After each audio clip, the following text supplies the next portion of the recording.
The goal can be stated simply enough. The overwhelming priority when on a date with someone we like is to persuade them to like us back. But the simplicity of the mission masks the complexity required to achieve it. Typically, the advice focuses on externals, what to wear, when to unfurl a napkin, what to order. But such counsel, however well-meaning, is at odds with what we ourselves know about attraction, that it is profoundly focused on psychology. However much we may deny it to friends, a date is ultimately a search for a potential long-term partner. So, what really renders someone attractive on dates are signs that they are emotionally well-equipped for what good enough long-term relationships require. The capacity to find an ideal full-bodied Italian wine on a menu may be impressive, but what we're really alert for are signs that someone is going to be a decent companion 20 years from now when we've just received a difficult medical diagnosis or are feeling weepy and ashamed at the progress of our careers. Here then are some of the things that we might do to prove attractive to another person on a date. Firstly, tell them that we are a bit mad.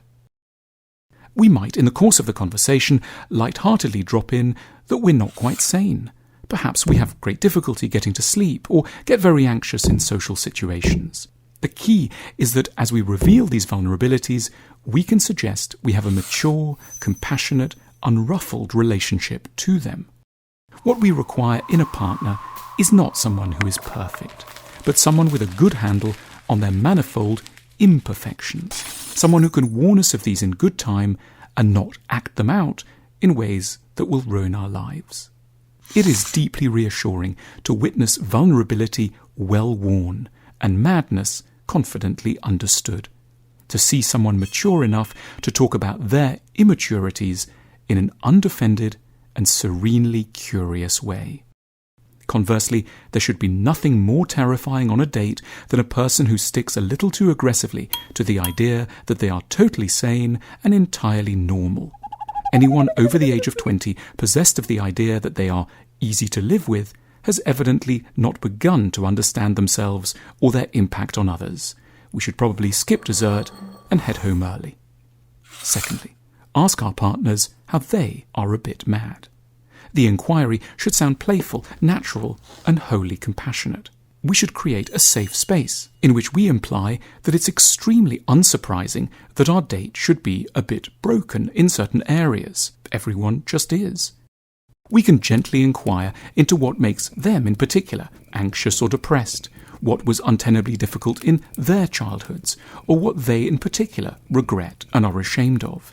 This can prove charming because what we're ultimately looking for in love are not people who find us perfect, but people who will not flinch from the sight of our wounds. We want to be seen for who we really are and forgiven, not mistaken for someone else, idealized, and then one day condemned.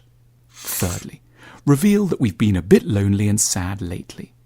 We often assume that people on dates want to hear that things are going brilliantly for us, and that we become winning for others when we can show that we're triumphing in the world.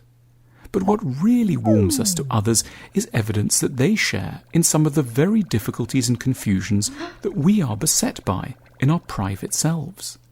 If love involves a desire for an end to loneliness, then some of what we no longer want to be lonely with are our more melancholy dimensions that most people have no time for or interest in. How seductive, therefore, to stumble on someone around whom we sense will no longer have to be jolly in a brittle way, someone who can give us room, through their own candour, to confessions of feelings of loss or sorrow.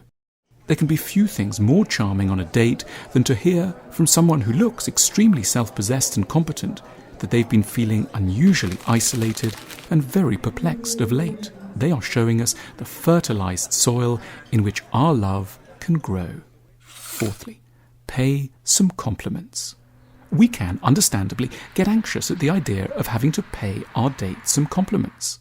The approach can feel too direct, demanding, almost sleazy. But there is an art to good compliments that starts from a different place. A recognition that most of us struggle to maintain a basic grasp on what is decent and good about us, and privately hunger to hear from someone else certain basic, but psychologically sustaining things about our characters. Things that sound unbelievable when we try to say them to ourselves. That we aren't wholly stupid, that we are sometimes funny or perceptive, and have a few qualities to contribute to the world. We can be so worried by our own inadequacies that we forget that the person across the table from us will have an equally large share of them, which it lies within our power to calm. These antics and more belong to a properly rich sense of what we might need to talk about on the audition of our lives that we call, with touching modesty, a date.